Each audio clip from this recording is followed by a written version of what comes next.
ഇങ്ങനെ പോയി കഴിഞ്ഞാൽ ശരിയാവില്ല. എല്ലാം കുളവും. ഈ ജോത്സ്യൻ്റെയും പൂജാരിയുടെയും പിന്നാലെ പോയിട്ടെ പണയിലെ കാര്യങ്ങളൊന്നും ശരിയാവുന്നില്ല. എൻ്റെ പണയം ബിസിനസ്സിനെ കാട്ടി എത്രയോ വലുതാ ഒരു കുഞ്ഞുണ്ടാകുക എന്നുള്ളത്. അതുകൊണ്ട് നേരത്തെ വഴിപാടൊക്കെ മര്യാദയ്ക്ക് ചെയ്തോണം. ഇതൊക്കെ ചെയ്യാൻ കാശിനല്ലേ വേണ്ടത്. അമ്മക്ക് ഇങ്ങനെ വെറുതെ നേർന്നാ മതിയല്ല. ഞാൻ ഇവിടെ കിടന്ന് നേർച്ചയായിരുന്നോണ്ട് തന്നെയാ ഓക്കായത്, അല്ലാതെ എൻ്റെ കേമത്തിനെ കൊണ്ടൊന്നും അല്ല. പലരും അവകാശവാദങ്ങളായി വന്നിട്ടുണ്ടെങ്കിലും അമ്മയുടെ ഈ മാസ് ഡയലോഗ് കേട്ട നകുലേട്ടനെ കണ്ടിട്ട് എനിക്ക് ചിരിയടക്കാൻ പറ്റിയില്ല. റഫീഖിന്റെ ആദ്യത്തെ അറ്റംപ്റ്റ് അലസിപ്പോയി. മാസാമാസം ചാർട്ടുമായിട്ട് വന്ന പോലെയാണ് കക്ഷിയുടെ ഇപ്പത്തെ മെയിൻ പണി. നകുല, കൊറേ പേര് അവകാശവാദമായി വന്നതും ഇനി കൈ നിറച്ചു കൊടുത്തതും നമ്മൾ അറിഞ്ഞിന്. ശരിക്കും പറഞ്ഞാ നമ്മളെ ചാട്ടല്ലേ പണിയൊപ്പിച്ചേ. ആടാ കറക്റ്റ്. എന്റെ ചാർട്ടാ പോലും കുഞ്ഞിന്റെ അച്ഛൻ. എന്നാ ഞാൻ പോയി കയറാം. അങ്ങനെ ചുരുക്കം പറഞ്ഞ കൊച്ചിനിപ്പോ അവകാശങ്ങൾ കുറെ ആയി അല്ലേ? നമ്മുടെ പാവം ഹോമിയോ ഔട്ട്. ഇതൊക്കെ പിന്നെ നമുക്ക് പതിവാ. എന്തായാലും കൺസീവ് ആയല്ലോ. നാട്ടിൽ നല്ലൊരു ഗൈനക്കോളജിസ്റ്റിനെ കാണിച്ചാൽ മതി. പല പിന്നെ തുടങ്ങിയോ? ഇല്ല. എന്നാ ശരി. പോ.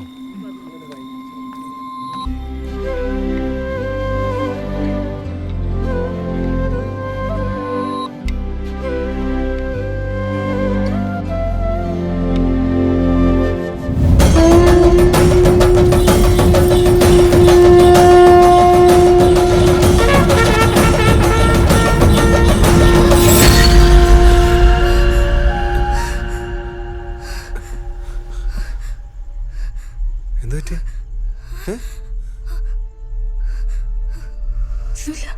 ഓക്കെ അല്ലേ?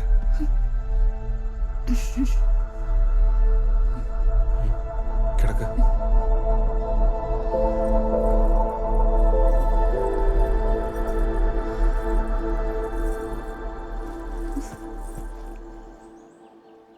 എടീ രാജമ്മാടെ ഇല്ലേ? ആളാർക്കൊന്നും ഇല്ലല്ലോ. അപ്പൊ നീയൊന്നും അറിഞ്ഞിട്ടേ? നകുലന്റെ ഒക്കെ പൊട്ടിയാ പോലൂ. പൊട്ടിയാ? ആ ഓക്കാ. ഓക്ക് എവിടുന്നത് കിട്ടിയേ? അതിന് നമ്മളെ നാട്ടിൽ ആരും ഇല്ലല്ലോ പൊട്ടി പിടിച്ചേ. എവിടുന്നാമോ കിട്ടീനെ? കുഞ്ഞിക്ക് ജീവൻ വെക്കുന്ന സമയ. പഠിച്ചോനെ, പള്ളിയിൽ കുഞ്ഞില്ലപ്പോ പൊട്ടി പിടിച്ചാ കുഞ്ഞി പോകുന്ന ഉറപ്പല്ലേ? എനിക്ക് രാജമ്മേന്റെ കാര്യം ആലോചിക്കുമ്പോ ഓളെങ്ങനെയാ സഹിക്കുക എന്റെ റബ്ബേ. ഓക്ക് നല്ലോണം ഉണ്ടാ? നീ പോയിനാടാ? എനക്കവിടെ പോവാല. പണ്ടെനക്ക് വന്നോണ്ട് ഇനി വരൂലോ. എനക്കും വന്നിനി. ഇനി പോകുമ്പോ ഞാനും വരും. ഇത് വന്നതിന് ഞാൻ എന്താക്കില്ല നകുലേട്ട. നമ്മ ശ്രദ്ധിക്കാനിട്ടാന്ന് പറഞ്ഞ അമ്മ കുറെ ചീത്ത പറഞ്ഞു. ഈ അമ്മാറൊന്നും കാര്യാക്കണ്ട. ഈ രാജ ഡോക്ടറിന്ന് വിളിച്ചോക്ക്. നകുലേട്ട, ഇത് വന്നോണ്ട് നമ്മളെ കുഞ്ഞിക്ക് എന്തെങ്കിലും കുഞ്ഞിക്ക് സംഭവിക്കാനടി. നീ ലേറ്റ് ആക്കാൻ ഡോക്ടറിന്ന് വിളിക്കും.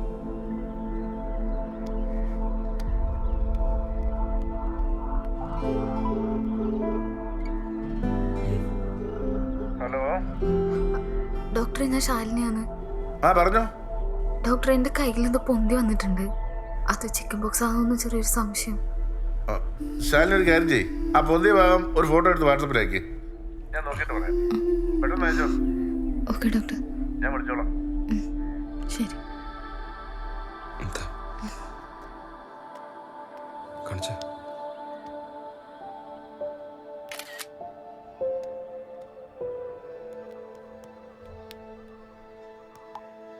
അയച്ചിട്ടുണ്ട്.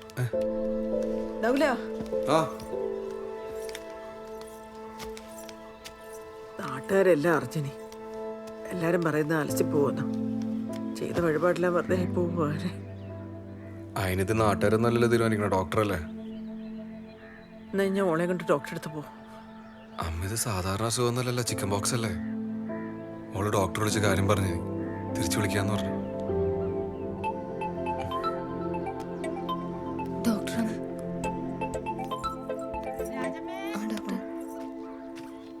രാജമ്മേ, വിളിയൊന്നും കേൾക്കുന്നില്ലല്ലോ. ആരും ഇല്ല. വരുന്നുണ്ട് നിങ്ങളുടെ ചങ്ങായിമാര്. വെറുതെ വേണ്ടാത്ത ആരമ്പലം പറഞ്ഞു ഓള് കരയിച്ചിന്റെ സ്വഭാവം മാറൂട്ടാ. ഒന്നും മിണ്ടാണ്ടി. ഒരു കേക്കും ഒരു കേട്ടാ എനിക്ക് എന്തെന്ന് ഇപ്പൊ? അല്ലപ്പാ, എന്തെന്നാ ഈ കേക്കുന്നേ? ഓർത്തു ശാലിനി ഓളകത്ത് ഡോക്ടറോട് സംസാരിക്കുന്ന. ചായ എടുക്കാം. നീ അവസ്ഥയിൽ നിൽക്കുമ്പോ നമുക്ക് രണ്ടാക്കും ഒരു ഇറ്റ് വെള്ളം ഇറങ്ങുമോ രാജമ്മേ? ഡോക്ടറെ ഇത് വന്നോണ്ട് കുഞ്ഞിന് കുഴപ്പമൊന്നും ഉണ്ടാവില്ലല്ലോ? അതുകൊണ്ട് കുഞ്ഞിനൊന്നും സംഭവിക്കുകയില്ല. ഒരു 10-13 ദിവസം കഴിയുമ്പോൾ കുരുക്കളൊക്കെ അങ്ങ് കരിഞ്ഞു പൊക്കോളും. ഇതല്ലേ ഓർത്തിക്കും ടെൻഷൻ അടിക്കാതെ കുറച്ച് ഹാപ്പി ആയിട്ടിരിക്കേ. ഈ സമയം അമ്മ എത്രത്തോളം ഹാപ്പി ആയിട്ടിരിക്കുന്നോ അത്രത്തോളം വയറ്റിൽ കിടക്കുന്ന കുഞ്ഞ് ഹാപ്പി ആവും. പിന്നെ കാർട്ടൂൺസ്, സോങ്സ്, ചെറിയ തോതിലുള്ള ഡാൻസ് ഇതൊക്കെ ട്രൈ ചെയ്യുന്നത് നല്ലതാ. എന്തെങ്കിലും ഉണ്ടെങ്കിൽ വിളിച്ചാൽ മതി. ശരി ഡോക്ടർ.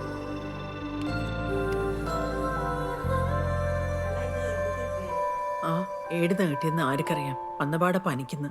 നോക്കുമ്പോണ്ട് കയ്യിൽ പൊന്തിന്. അതിന് ഇനി വിഷമിക്കണ്ട. നകുലൊരു ചാലിനും ചെറുപ്പമല്ലേ, അതങ്ങ് പോയാ പോട്ട്.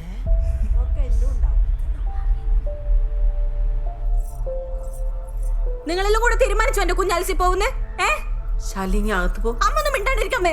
മോളെ, നമ്മള് നിങ്ങളെ ആശ്വസിപ്പിക്കാൻ പറഞ്ഞല്ലേ. എന്റെ കുഞ്ഞ് അലസി പോകുന്നു പറഞ്ഞിട്ട് എന്നെ ആശ്വസിപ്പിക്കല്ലേ? ഇവരിപ്പൊ ഇവിടുന്ന് ഇറങ്ങിക്കൊള്ളണം, ഇല്ലെങ്കിൽ നകുലേട്ടാ ഞാൻ ഇവിടുന്ന് ഇറങ്ങും. ഇവളെ വായിലിരിക്കുന്ന കാക്കാനോ അമ്മ വന്നിന് എനിക്ക് എടുക്കുന്ന കഷ്ടം. ചിലപ്പോ ഓള് ചായ കാച്ചി കളിയുമ്പോ വെറുതെ അല്ല നീ ഇങ്ങനെ ആയിന്. ആദ്യം എന്റെ സ്വഭാവം നന്നാവണം. നിന്റെ പൊയ്ത്തം എന്തിനാ ഓരോരുത്തർ ഇങ്ങനെയൊക്കെ വർത്തമാനം പറയാൻ നിൽക്കുന്നു? മനുഷ്യന്റെ മനസ്സമാനങ്ങളായിട്ട് മനസ്സമാധാനം പോവാനിടെ ഒന്നും ഉണ്ടായിട്ടില്ല നകുലേട്ടാ. ഡോക്ടർ പറഞ്ഞൊന്നും പേടിക്കാനില്ലാന്ന്. വെറുതെ അതും ഇതും ആലോചിച്ച് ടെൻഷൻ അടിക്കാണ്ട് അസുഖം മാറുന്നവരെ സന്തോഷത്തോടെ നിൽക്കാനാ പറഞ്ഞത്. അതിനിടയിൽ എന്റെ കുഞ്ഞ് അലസി പോകുന്ന പറഞ്ഞാൽ ഞാൻ ഇങ്ങനെ സന്തോഷിക്കില്ലേ? ഡോക്ടർ അങ്ങനെ പറഞ്ഞോ? കുഞ്ഞിനൊന്നും പറ്റൂല എന്ന് പറഞ്ഞിന്. കൃഷ്ണ കാത്തോട്ടെ. എടാ നകുല, ഈ ഇപ്പം എൻ്റെ ഓളെ കൂടെ നിൽക്കുക വേണ്ട. എടാ നാട്ടുകാർ തെണ്ടികൾ എന്താ പറഞ്ഞോട്ടെ, നിങ്ങൾ ഡോക്ടർ പറഞ്ഞ് മാത്രം കേട്ടാൽ മതി. അല്ല, ഇതെല്ലാം ഡോക്ടർ ശാലിനിയോടല്ലേ പറഞ്ഞേ? എടാ, പ്രഗ്നന്റ് ആയ ശാലിനിയോട് ഇനി മറ്റെന്തെങ്കിലും ഉണ്ടെങ്കിൽ പോലും ഡോക്ടറിന് പറയാൻ പറ്റുവാ? പറയോ? എടാ ജിത്തു, നീ ഈടുത്ത കമ്പനി വിട്ടിട്ട് ആ കൗസുകടത്തിൻ്റെ പുത്തുമാൻ്റെ കൂടെ കുടിക്കുക. ടൈമായിട്ടുണ്ട്. എടാ നകുല, എനിക്ക് പരിചയമുള്ള ഒരു മെഡിക്കൽ റെപ്പിനോട് ഞാൻ ഈ കാര്യം ചോദിച്ചിനേനു. ഓൻ പറഞ്ഞതും നമ്മളെ നാട്ടുകാർ പറഞ്ഞു നടക്കുന്നതും ഏകദേശം സെയിമാണ്. എടാ നൗല, ഇവൻ പറഞ്ഞു കേട്ട് നീ പേടിക്കണ്ടേ. നമുക്ക് ആ രാജു ഡാക്ടറെ നേരിട്ട് പോയി കാണാം. അയാളാകുമ്പോൾ ഉള്ള പോലെ പറയും. ഇനി വരണ്ട, നമ്മൾ പോയിക്കോളും. വെറുതെ ഓരോന്ന് പറഞ്ഞു പേടിപ്പിക്കാൻ. ഈ കൺസീവ് ആകുന്ന ആള് ആദ്യത്തെ 3 മാസത്തേക്ക് സൂക്ഷിക്കണമെന്ന് ഞങ്ങൾ ഡോക്ടേഴ്സ് പറയാറുണ്ട്. ഇത് കേൾക്കുമ്പോൾ എല്ലാവരും വിചാരിക്കുന്ന വയറിന് ഇളക്കി നടന്ന യാത്ര, ഈ സ്കൂട്ടർ യാത്ര, കട്ടറി ചാടൽ ഇതൊക്കെ ഒഴിവാക്കണമെന്ന് മാത്രമാണ്. അത് മാത്രമല്ല, ഈ സമയത്ത് കൺസീവ് ആകുന്ന ആളുകൾക്ക് മെഡിസിൻ കൊടുക്കാൻ പറ്റില്ല. അതുകൊണ്ട് തന്നെ ഇവർക്ക് അസുഖം വരാതെ സൂക്ഷിക്കണം. അതൊന്നും ഇപ്പം പറഞ്ഞിട്ട് കാര്യമില്ലല്ലോ ഡോക്ടർ. ഇതിനോട് കുഞ്ഞിനെന്തെങ്കിലും ബുദ്ധിമുട്ടുണ്ടോ? അതാണ് ഇപ്പം അമ്മ അറിയേണ്ടത്. സാധാരണ പ്രീമച്ചർ സ്റ്റേജിൽ ചിക്കൻ ബോക്സ് വന്നാൽ അമ്മയ്ക്കോ കുട്ടിക്കോ പ്രോബ്ലം വരാൻ സാധ്യതയില്ല. പക്ഷേ 6 to 13 വീക്സ് വരെ ചില കോംപ്ലിക്കേഷൻസ് ഉണ്ടാകാൻ സാധ്യതയുണ്ട് താനും. Unfortunately ശാലിനിക്കത് 6th വീക്കാണ്. ഫീവർ കൂടിയ ഈ അസുഖം ന്യൂമോണിയയിലേക്ക് കിടക്കും. പിന്നെ റിക്കവറിങ് ചാൻസ് വളരെ ടഫാണ്. ഇതൊക്കെ പറഞ്ഞാൽ കുട്ടിയെ നമുക്ക് ടെൻഷൻ അടിപ്പിക്കാൻ പറ്റുമോ? ഇല്ല. അതുകൊണ്ട് തന്നെ അവളെ ഈ അസുഖത്തിൽ നിന്ന് എത്രയും പെട്ടെന്ന് തിരിച്ചു കൊണ്ടുവരിക എന്നുള്ളതായിരിക്കണം നമ്മുടെ ലക്ഷ്യം. അതിന് ഒരിക്കലും അവളുടെ കുട്ടിക്ക് ഒന്നും സംഭവിക്കുകയില്ലെന്ന് നമ്മൾ ആദ്യം അവളെ പറഞ്ഞ് ബോധിപ്പിക്കണം. ഡോക്ടറെ, അപ്പൊ കുഞ്ഞിന് 1 മാസം കഴിഞ്ഞ് അബോർഷൻ സാധ്യതയുണ്ട്. പക്ഷേ എല്ലാ കേസിലും അങ്ങനെ സംഭവിക്കണം നിർബന്ധമില്ല. കുഞ്ഞിന് മറ്റെന്തെങ്കിലും ഹെൽത്ത് ഇഷ്യൂസ് ഉണ്ടെന്ന് സ്കാനിംഗ് റിപ്പോർട്ട് വരുമ്പോൾ അറിയാൻ പറ്റും. അല്ല ഡോക്ടർ, എന്ത് ഇഷ്യൂസ്? മെയിനായിട്ടും വരുന്നത് ഈ കാർഡിയാക് ഇഷ്യൂസാണ്. സ്കാൻ ചെയ്യുമ്പോൾ അത് ഗൈനക്കിന് അറിയാൻ പറ്റും.